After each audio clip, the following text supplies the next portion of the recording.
Hi, good morning. I'd like to welcome you to Poem Praise 2, and peace and blessings be upon you and your family this morning. Now, for today, as you see, we are going to get into coping with your partner's jealousy. Currently, right now, we are in take number 2 here on Poem Praise 2.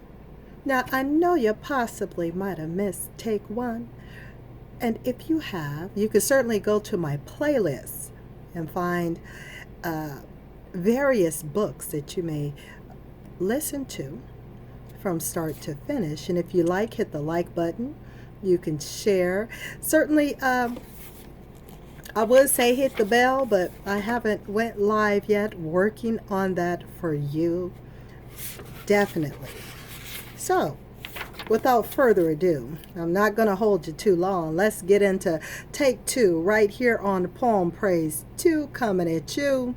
And it reads as such. Irrational thoughts. Irrational thoughts are generally thoughts about oneself that are not logical, objective, or realistic. They don't break with reality as do delusions, nor do they have the fantasies or illusions.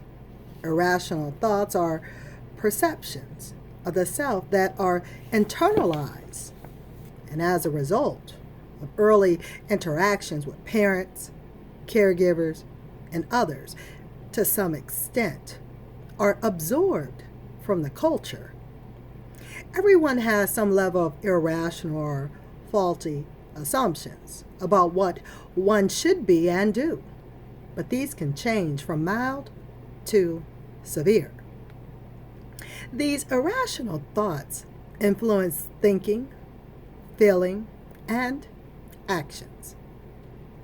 In many cases, a person remains unaware of the irrational nature of their thoughts and of the negative impact these may have on their relationships and sense of personal well-being. What are some irrational thoughts a jealous partner may have? The following list presents some examples. If my partner pays attention to someone, that signals that he doesn't want me. When my partner enjoys the company of someone else, that means that he wants to leave me. When my partner says something approving of another person, that means he perceives me as deficient. If I were perfect, then my partner would never find anyone else to be attractive or admirable, good enough, etc. When my partner seems to like someone else, that means that he does not think I am good enough. When other women, and if this is men listening or women listening, it does have our men in parentheses, so either or, find my partner to be attractive and personable, that means he is thinking that he can find someone better than me. If my partner really loved me, he would never want to be with anyone else, such as family or friends, and would only want to be with me. If I were good enough, I would be able to control my partner. Self-reflection. Could my partner have many of these thoughts? These are just a few possible irrational thoughts. Included or embedded in these thoughts are feelings of helplessness, a need for power and control over another person, a self-perception of being flawed, and a yearning to feel safe in a relationship. Again, we see that these are irrational thoughts, unique to that person, about which an outsider can do nothing. It is interesting that few, if any, irrational thoughts are changed by experience. For example, a person who has the irrational thought that she is not good enough will often continue to think so, even in the face of considerable evidence to the contrary. This person's successes, having people who love her and enjoy her company, and receiving rewards and approval, will do little to refute her irrational thought about herself. She will continue to search for and focus on clues that she thinks validate the irrational thought that she is not good enough. Thus, every mistake gets exaggerated. She is hypersensitive to any hint of perceived criticism about herself, and she constantly seeks reassurance that she is good enough, but never gets enough reassurance.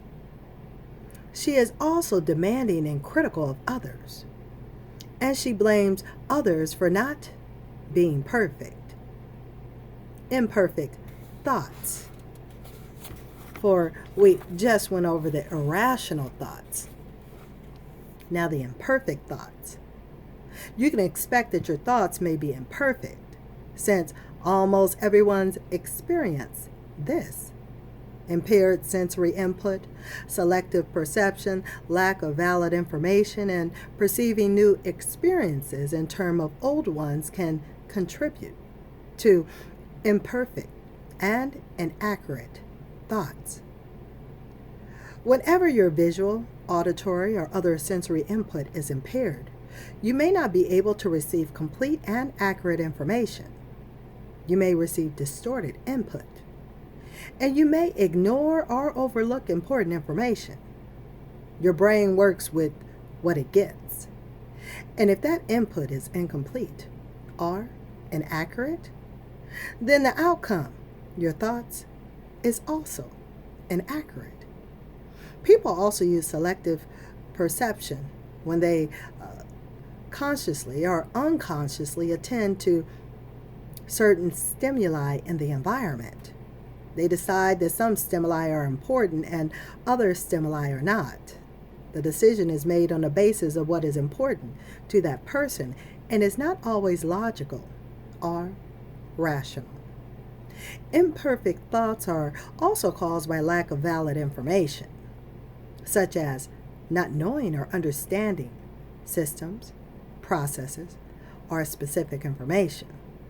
The thoughts are imperfect because you don't have complete knowledge and understanding, and this can lead to flawed thinking.